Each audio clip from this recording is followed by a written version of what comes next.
어느 집단의 이야기를 하려 한다.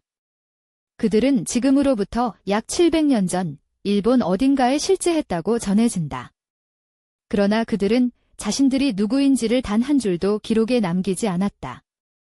역사 속에 이름을 새기는 대신 그들은 완벽하게 지워지는 길을 택했다 혹은 강제로 지워졌다.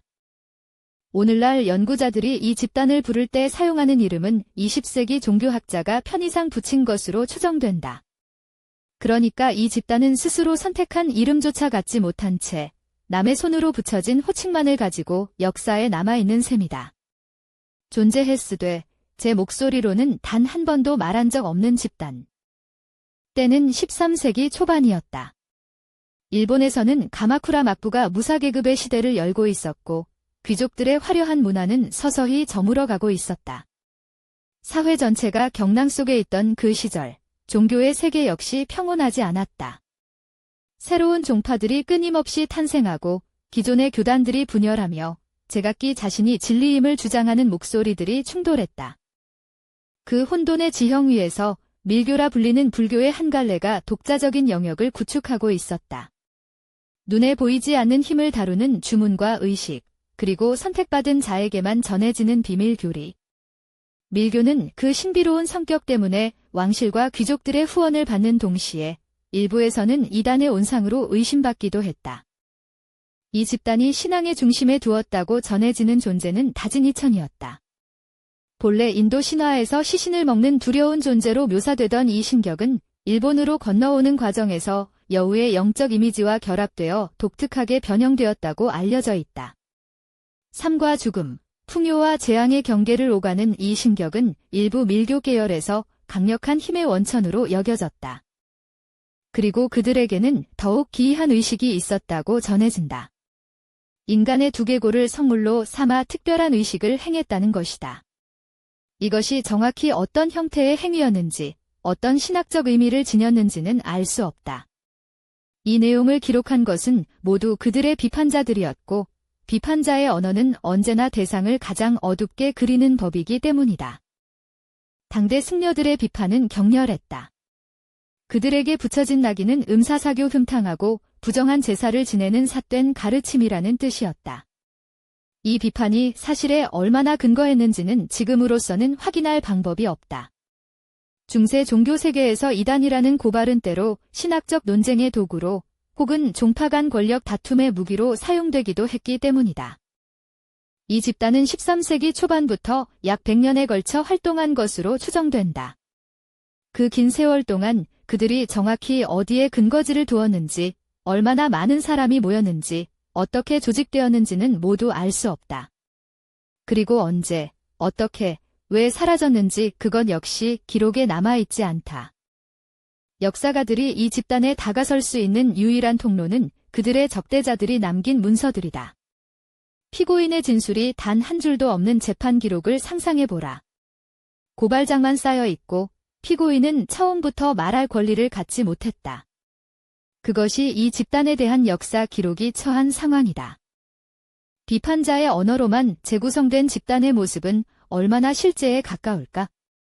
중세의 종교 비판 문서들은 상대를 가능한 한 위험하고 타락한 존재로 묘사하는 수사로 가득 차 있는 경우가 많다. 그들이 실제로 무엇을 믿었는지, 스스로를 어떻게 정당화했는지를 우리는 알지 못한다. 알 수 있는 것은 그들이 어떻게 보였는가 아니, 어떻게 보이기를 원한 자들이 있었는가 뿐이다. 더욱 복잡한 문제가 있다. 훗날의 문헌들을 들여다보면 서로 전혀 다른 세 집단이 하나의 이름 아래 뒤섞여 기술되는 현상이 발견된다고 알려져 있다. 어쩌면 처음부터 그들은 하나의 집단이 아니었을 수도 있다. 이 혼재가 언제부터 시작되었는지, 누구의 오류인지, 아니면 의도된 혼동인지 또한 지금으로서는 불분명하다. 그리고 역사는 가장 기이한 역전을 보여준다. 이 집단을 이단이라 비판했던 측이 세월이 흘러 문헌들이 혼재되는 과정에서 오히려 이단의 낙인을 뒤집어쓰게 되었다는 것이다. 고발자가 피고인의 자리에 앉게 된 것이다. 이러한 역전이 정확히 어떻게, 왜 일어났는지는 지금도 완전히 해명되지 않았다. 첫 번째 가설 그들은 실제로 존재한 단일 집단이었다. 다진이천 신앙을 중심으로 독자적인 의식과 교리를 갖추고 100년 가까이 일본 사회의 변두리에서 활동하다 어떤 이유로 소멸했다는 시각이다. 이 가설은 비판 문헌들에 나타나는 어느 정도의 일관성을 설명할 수 있다. 그러나 그 집단이 정말 하나였다면 왜 단 한 조각의 내부 문서도 남기지 않았는가 하는 물음에는 답하지 못한다. 두 번째 가설은 더 근본적인 의심을 품고 있다. 애초에 하나의 집단이란 존재하지 않았을 수도 있다는 것이다. 비슷해 보이는 여러 소집단들이 비판자들의 시선 속에서 하나로 뭉뚱그려졌고 그 혼합된 이미지가 마치 실제하는 단일 집단인 것처럼 굳어졌다는 시각이다. 만약 그렇다면 우리가 지금 추적하고 있는 이 집단은 처음부터 존재하지 않았던 것이 된다. 세 번째 가능성은 조금 다른 방향에서 온다.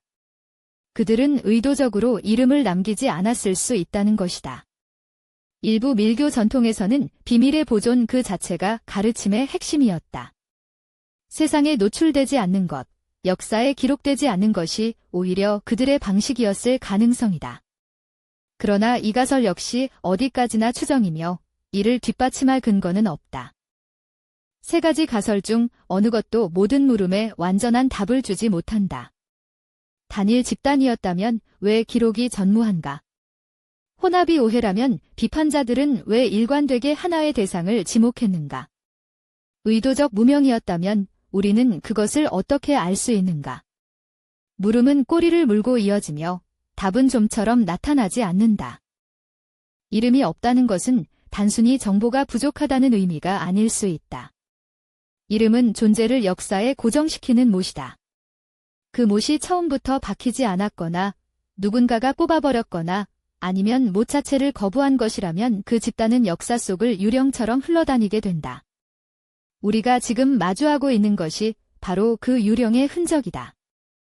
700년이 지난 오늘, 우리는 여전히 그들의 진짜 이름을 모른다.